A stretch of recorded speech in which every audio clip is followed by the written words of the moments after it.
এবার অস্কার দৌড়ে সেমিফাইনালে বাঙালি অভিনেত্রী মানসী সিনহা অভিনীত ছবি খুশিতে আত্মহারা মানসী সিনহা। যে মানুষটাকে নিয়ে এতদিন অনেকেই খিল্লি করেছে, হাসাহাসি করেছে, তাদের মুখের উপরেই সপাটে জবাব দিলেন মানসী সিনহা। সবাইকে বুঝিয়ে দিলেন তার অভিনয়ের দক্ষতা ঠিক কতটা। জানেন মানসী সিনহার অভিনীত কোন সিনেমা অস্কারের দৌড়ে গেল?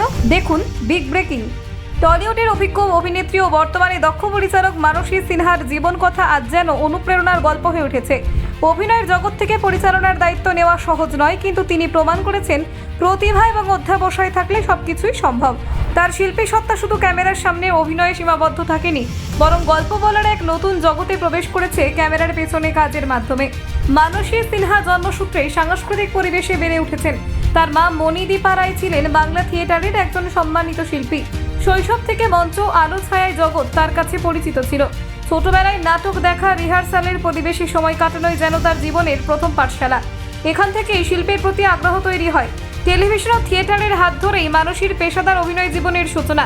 সাত পাকে বাঁধা, অগ্নিপরীক্ষা, পটল কুমার গানওয়ালার মতো ধারাবাহিকে তার চরিত্রগুলো দর্শকদের মনে বিশেষ ছাপ ফেলে। সহ অভিনেত্রী হিসেবে তিনি সবসময় চরিত্রে প্রাণ সঞ্চার করেছেন। তার সহজাত অভিনয় শৈলী এবং সংলাপ বলার দক্ষতা তাকে খুব দ্রুতই টেলিভিশনের পরিচিত মুখ করে তোলে।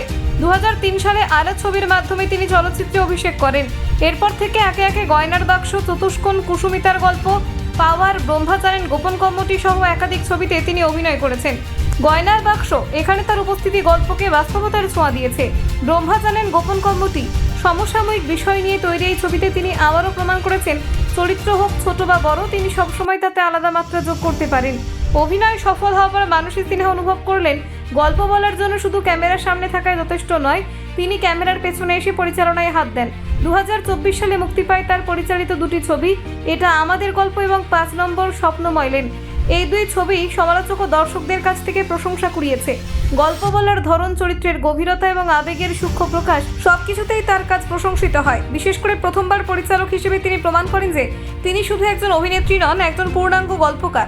তার এই নতুন যাত্রা তাকে এনে দেয় একাধিক সম্মাননা। এই পুরস্কারগুলো শুধু তার প্রতিভাবান স্বীকৃতির নয়, বরং প্রমাণ করে দেয় যে টলিউডে নারী পরিচালকদের জন্য নতুন দিগন্তও তৈরি হচ্ছে। মানসী বর্তমানে আয়না মানুষ নামে একটি নতুন ছবির কাজে ব্যস্ত। অভিনয়ের প্রস্তাব পেলেও তিনি জানিয়েছেন আপাতত পরিচালনার দিকেই তিনি বেশি মন দিচ্ছেন। তার নিজের ভাষায় গল্প বলার আনন্দ অন্যরকম। ক্যামেরার সামনে আমি যেমন বেঁচে থাকি, ক্যামেরার পেছনে থেকেও আমি সমানভাবে বাঁচি। এই নতুন জীবনে তিনি খুঁজে পাচ্ছেন আত্মতৃপ্তি। তিনি বিশ্বাস করেন একজন শিল্পীর জীবন মানেই হলো নতুন কিছু তৈরি করা, নতুন চ্যালেঞ্জ নেওয়া। মানসী সিনহার যাত্রা প্রমাণ করে প্রতিভা কোনো এক জায়গায় থেমে থাকে না। অভিনয় থেকে পরিচালনা, এই রূপান্তর তাকে নতুন পরিচিতি দিয়েছে এবং টলিউডকেও দিয়েছে এক প্রতিভাবান নারী পরিচালক, যিনি যেভাবে নিজের শিল্পী সত্তাকে প্রসারিত করেছেন তা অনেক তরুণ শিল্পীর জন্য অনুপ্রেরণার উৎস। তার সাফল্য কেবল ব্যক্তিগত নয়, বাংলা সিনেমা সংস্কৃতির জন্যও গর্বের। ব্যুরো রিপোর্ট, নির্ভীক বার্তা।